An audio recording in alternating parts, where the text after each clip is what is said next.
Programme میں ایک بار پھر خوش آمدید ناظرین. سینیٹر کامران مرتضیٰ صاحب ہمارے ساتھ موجود ہیں اس وقت. ہم ان سے گفتگو کرتے ہیں. کامران صاحب بہت شکریہ سر وقت نکالنے کا. ہم غفور حیدری صاحب کا ایک بیان سر سن رہے تھے اور انہوں نے کہا کہ ہم سنجیدگی سے حکومت کے خلاف تحریک چلانے پر غور کر رہے ہیں.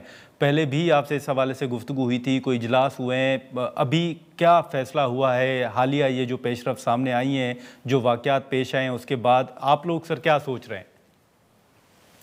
اس میں میرا خیال ہے کہ چند دن کے اندر دوبارہ جو ہے نا مولانا صاحب نے اجلاس بلوایا ہوا ہے اور اس سیاسی صورتحال پہ غور کیا جا رہا ہے. ایسا نہیں ہے کہ ہم اچانک جو ہے نا اس میں کود پڑیں گے اور کسی ایک فریق کو جو ہے وہ ہیلپ کریں گے یا ہیلپ آؤٹ کریں گے.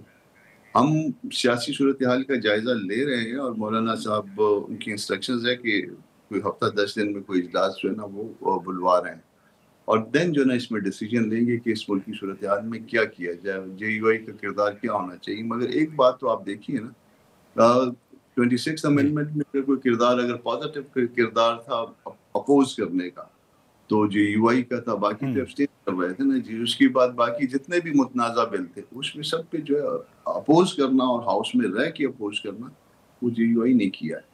تو پارلیمانی کردار بھی ہم ادا کر رہے ہیں, سیاسی کردار بھی ادا کر رہے ہیں اور ملکی صورتحال کے مطابق جو ہے نا وہ آگے بڑھنے کے لیے وہ بھی جو ہے نا اس پہ بھی غور ہو رہا ہے. لیکن سینیٹر صاحب یہ جو غور ہو رہا ہے سر, ان میں کتنے آپشنز ہیں آپ کے پاس؟ مطلب کیا کیا آپشنز ہیں جن پر غور ہو رہا ہے کہ یہ استعمال ہو سکتے ہیں؟ دیکھیے وہ آپشن بھی ہو سکتے ہیں جو آپ کی میرے ذہن میں بھی نہ ہو. اب مولانا صاحب جو ہے نا اس وقت گئے ہوئے ہیں اپنے آبائی اس میں علاقے میں, تو ڈیر اسماعیل خان میں, اور دی مومنٹ جو ہے نا وہ واپس آتے ہیں, 2 دن میرا خیال ہے مزید وہاں پہ ہیں, دی مومنٹ واپس آتے ہیں تو پھر ہفتہ 10 دن کا جو ہے نا ٹائم رکھ کے پھر کوئی اجلاس ہوگا جس میں وہ اپنی مشاورت کریں گے اور مشاورت کے بعد اس بات کو سامنے آ جائے گی کہ آگے کرنا کیا ہے. اب میں کہہ دوں کہ اگر یہ آپشن ہے تو پھر میرے کہنے کے بعد وہ آپشن جو ہے نا ایسے لگتا ہے کہ محدود ہو گئے, یا میں پھر اپنی پارٹی کو ٹپ کر رہا ہوں کہ جی یہ ہمارے پاس آپشن ہے. وہ اندر بیٹھیں گے, بات کریں گے اور اس کے بعد مولانا خود جو ہے نا یا پھر حیدری صاحب جو ہے وہ شیئر کریں گے آپ کے ساتھ. لیکن سر یہ جے یو آئی ایف جو ہے وہ سولو فلائٹ ہی لے گی؟ مطلب پاکستان تحریک انصاف کے ساتھ یا اپوزیشن الائنس کے ساتھ مل کر تحریک چلانے پر غور نہیں ہو رہا؟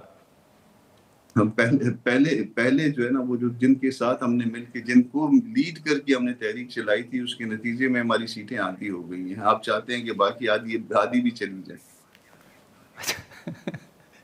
تو سر آپ نے ان سے کبھی گلہ نہیں کیا؟ پھر میں تو آپ کے پروگرام میں بھی کرتا ہوں, دوسروں کے پروگرام میں بھی کرتا ہوں. بعض تو اس میں ایسی پارٹیاں بھی تھیں جن کو خواتین بھی نہیں چھٹ رہی تھی. اچھا, لیکن سر ابھی ہم نے دیکھا تھا کہ یہ جو حال ہی میں D G I S P R صاحب نے پریس کانفرنس کی, اس کے بعد جو پی ٹی آئی کا رد عمل تھا, پھر کچھ لوگوں نے یہ بھی کہا کہ تحریک چلنی چاہیے یا پارلیمنٹ سے مجموعی طور پر استعفے دینے چاہیے. ایسا کوئی ماحول آپ دیکھ رہے ہیں یا پی ٹی آئی کی جانب سے کوئی رابطہ کسی مرحلے پر ہوا ہے سر؟ دیکھیے جے یو آئی ایک سیاسی مذہبی جماعت, کسی ایک شخص کے لیے جو ہے نا ہم معاملات کو لے کے آگے نہیں چلنے کے قائل. وہ ایک شخص کوئی بھی ہو سکتا ہے, اور ہاں اگر جیسے دستور کی بات ہے دستور پہ آگے بڑھ سکتے ہیں. بات چیت میں بھی دیکھیے 26 امینڈمنٹ میں ہم نے پورا کردار ادا کیا تھا. 26 امینڈمنٹ میں ہم نے جو مذاکرات ہو سکتے تھے, جس طرح سے ہو سکتے تھے, جتنی اس کی تلخی کم کی جا سکتی تھی اس میں کردار ادا کیا. جتنے ہم نے اپنے منشور کو آگے بڑھا سکتے تھے وہ اس کو منشور کو ہم آگے لے کے چلے. اگر کوئی کہے کہ اگر کوئی پارٹی اپنے منشور کے مطابق کانسٹیٹیوشن میں امینڈمنٹ کرانے میں کامیاب ہوئی ہے تو اس کو آپ جے یو آئی کہیں گے. اس کے علاوہ تو باقی منشور کو کسی اور کا کہہ سکتے ہیں, آپ کے کسی اور کا تھا مگر کسی پولیٹیکل پارٹی کا نہیں تھا. اس میں 26 امینڈمنٹ میں جو 5 پوائنٹس آئے تھے وہ صرف جے یو آئی کے تھے اور وہ پبلک ریلیٹڈ تھے. لیکن سر یہ جو 27ویں ترمیم ہوئی ہے اس کے بعد اگر ہم world bank, I M F, labour survey ان رپورٹس کا ذکر کریں تو آپ سمجھتے ہیں کہ 27ویں آئینی ترمیم کے بعد اب اس حکومت کو کوئی تھریٹ نہیں ہے یا کوئی چیلنج نہیں ہے ایز سچ؟ جس کو چیلنج بظاہر نہیں ہوتا اس کو ہی چیلنج ہوتا ہے. جن کو استثناء چاہیے ہوتا ہے ان کے اندر کہیں پہ خوف موجود ہوتا ہے, اور خوف ہوتا ہے تو وہ ان کی انڈیمنٹی مانگتے ہیں نا کہ کل پروسیکیوشن ہو سکتی ہے اس بات میں. اور یہ باتیں یہ آپ ذہن میں رکھیے، کہیں نہ کہیں پہ معاملات ایسے نہیں ہیں کہ جس کو آپ کہیں کہ سب کچھ اچھا ہے. حکومت جس دن جانے لگے گی اس دن جو ہے نا وہ بالکل ٹائم بھی نہیں لگے گا. اچھا، مطلب ابھی بھی آپ سمجھتے ہیں کہ سب کچھ اچھا نہیں ہے، اور یہ بھی کہا جا سکتا ہے کہ شاید شہباز شریف صاحب بھی بلکہ مدت آپ پوری کی نہ کر بات سکیں، آپ یہ کہنا چاہ رہے ہیں سر؟ بلکہ آپ کی بات کو ریفریز کرتے ہیں کہ کچھ بھی اچھا نہیں، سب کچھ اچھا نہیں، کچھ اچھا بھی اچھا نہیں، مگر سٹل جو ہے نا وہ شاید اچھا، لیکن ایسا وقت نہیں آیا کہ جس میں جے یو آئی جو ہے وہ معاملات میں اس طرح کود پڑے اور اس کا پھر کوئی بینیفٹ کوئی اور لے اڑے. وہ وقت جو ہے اس کا ہم کر رہے ہیں، انتظار کر رہے ہیں.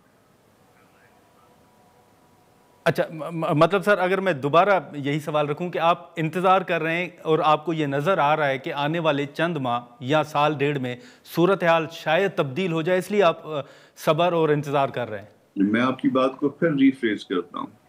آپ نے کہا کہ شاید تبدیل ہو جی جائے، میں آپ کو کہہ رہا ہوں کہ صورتحال جو ہے نا وہ آنے والے مہینوں میں تبدیل ہوگی انشاءاللہ. اچھا، وہ سر تبدیلی آپ کہاں پر دیکھ رہے ہیں، صوبوں میں یا مرکز میں، اور اہم جو عہدہ ہے وہاں بھی تبدیلی دیکھ رہے ہیں پرائم منسٹر صاحب کا؟ دیکھیے ہر جگہ پہ تبدیلی نظر آ رہی ہے، وہ تو آگے غیب کے علم کی بات آ جاتی ہے نا کہ کہاں پہ تبدیلی ہوگی. مگر یہ جو صورتحال ہے اس میں ایسا نہیں لگتا کہ مرکز میں لوگ سسٹین کر پائیں، اور جب مرکز میں لوگ سسٹین نہیں کر پائیں گے تو صوبے تو ویسے ہی جو ہے نا وہ ریت کے اوپر کھڑے. اچھا، تو سر یہ ماضی میں بھی آپ نے دیکھا تھا کہ جو اتحادی جماعتیں تھیں ان کی آپس میں اختلافات ہوئے یا ٹسل ہوا جو کچھ بھی، اب بھی آپ کو کیا ماحول نظر آ رہا ہے کہ اس بیس پہ اختلافات ہوں گے یا بڑی تبدیلی آئے گی؟ جس وقت صوبے توڑنے کی کوشش ہوگی اس سے جو ہے نا وہ معاملات جو ہے نا وہ جو کھینچ کے کسی نے رکھے ہوئے ہیں وہ معاملات جو ہے نا وہ ادھر ادھر ہونا شروع ہو جائیں گے. ہم نے صوبوں میں جانا ہے، ہم نے اپنے گھروں میں جانا ہے. ٹھیک آپ ہے، ان صوبوں کے وسائل کم کریے، آپ ان صوبوں کے سائز کم کریے، نتیجہ جو ہے وہ پھر کچھ نہ کچھ اور نکلے گا. چلیں کامران صاحب، بہت شکریہ سر وقت نکالنے کا. ناظرین، کامران مرتضیٰ صاحب کی گفتگو آپ نے سنی. آج کے پروگرام میں اتنا ہی، اجازت دیجیے، اللہ حافظ.